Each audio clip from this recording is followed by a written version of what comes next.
Dahil dito'y iiwan ng lalaki ang kanyang ama at ina at makikisama sa kanyang asawa. At ang dalawa'y magiging isang laman. Kaya hindi na sila dalawa, kundi isang laman. Ang pinapagsama nga ng Diyos ay huwag papaghiwalayin ng tao.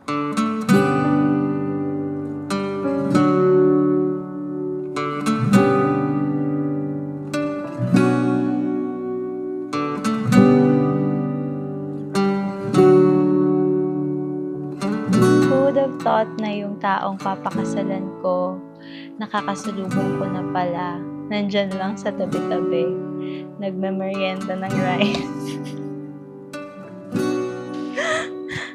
No matter how different our journeys were, or how impossible it seemed, ito ang plano ng Ama para sa atin.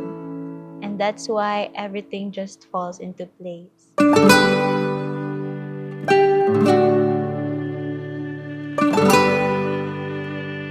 Sobrang appreciative talaga ni Ira kasi hindi siya materialistic na tao. Sobrang dali niyang pasayahin. Kaya mabilis rin talagang napanatag yung loob ko sa kanya. Nahulog ako sa kanya talaga ng mabilis. Wala kahit normal yung day, basta magkasama lang kami, nagiging special. Nasabi kong siya na kasi I feel na siya yung safe space ko. Life is full of struggles, but kapag nasasabi ko sa kanya yung mga problems,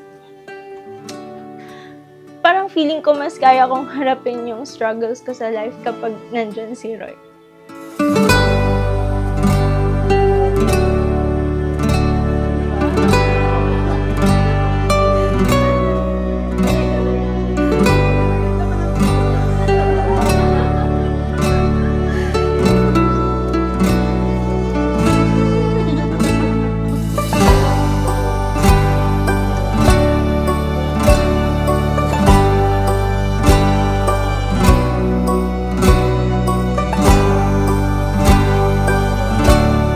Sabi ko dati, parang ayaw ko na lang mag-asawa because I was scared.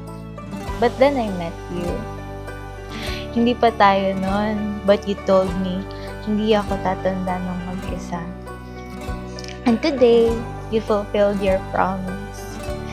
Today, I get to marry my best friend, my constant, and my answered prayer.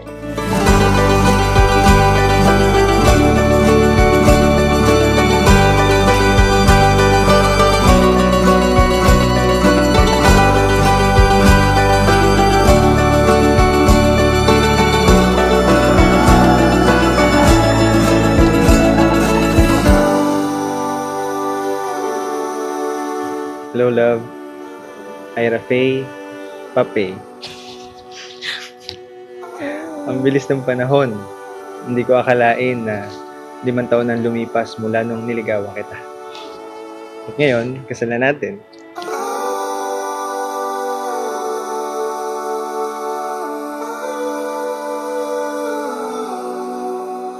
Nagkakilala kami before, during pandemic. So, nung pandemic kasi noon, may lockdown pa, no? So, nag-stay in muna kami sa staff house. Since magka-work nga sila ni mother ko, na-lockdown kami noon, tapos lagi kami din paring nagkakasama, nagkaroon kami ng group of friends noon dun sa office. And during that time, boss ko din kasi yung mother niya, which is si Mama Mel. Tapos hanggang sa inaasar-asar na kami, sabi ko, ayoko kasi may jowa siya dati. Akala ko noon married na siya. Yun pala, wala siyang girlfriend na that time. And then, dahil sa isang birthday party ng ka-office mate namin, syempre may kantahan, may videoke. May part kasi doon na may duet.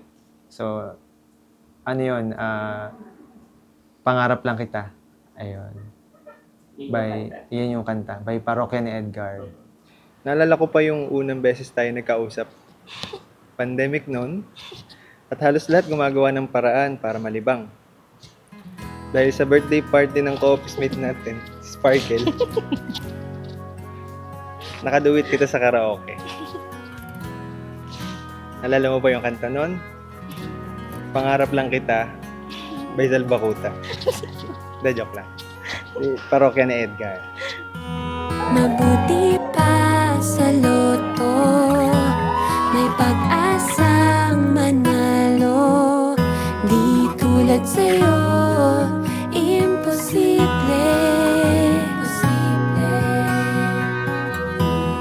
Prinsipe ka, ako'y dukha. Sa TV lang naman kasi may mangyayari. Kahit mahal kita, wala akong magagawa. Tanggap ko to aking sinta, pangarap lang kita. Kahit nga marami kaming napagdadaan ng struggles, problems, or anything. Pero si Roy, sobrang mahaba yung pasensya niya sa akin. My favorite travel buddy. As we start this new chapter of our lives, syempre hindi mawawala ang ating spontaneous adventures. Kasi nag-promise ka sa akin, nung nililigawan mo ako, nung pandemic, nasasamahan mo ako mag-travel. Haha. I booked a flight to Osaka on February. Let's see the cherry blossoms together. I love you so much, my love. Deserve natin tong vacation na to. Love, your soon-to-be wife, Ayan. Kahit mahal kita,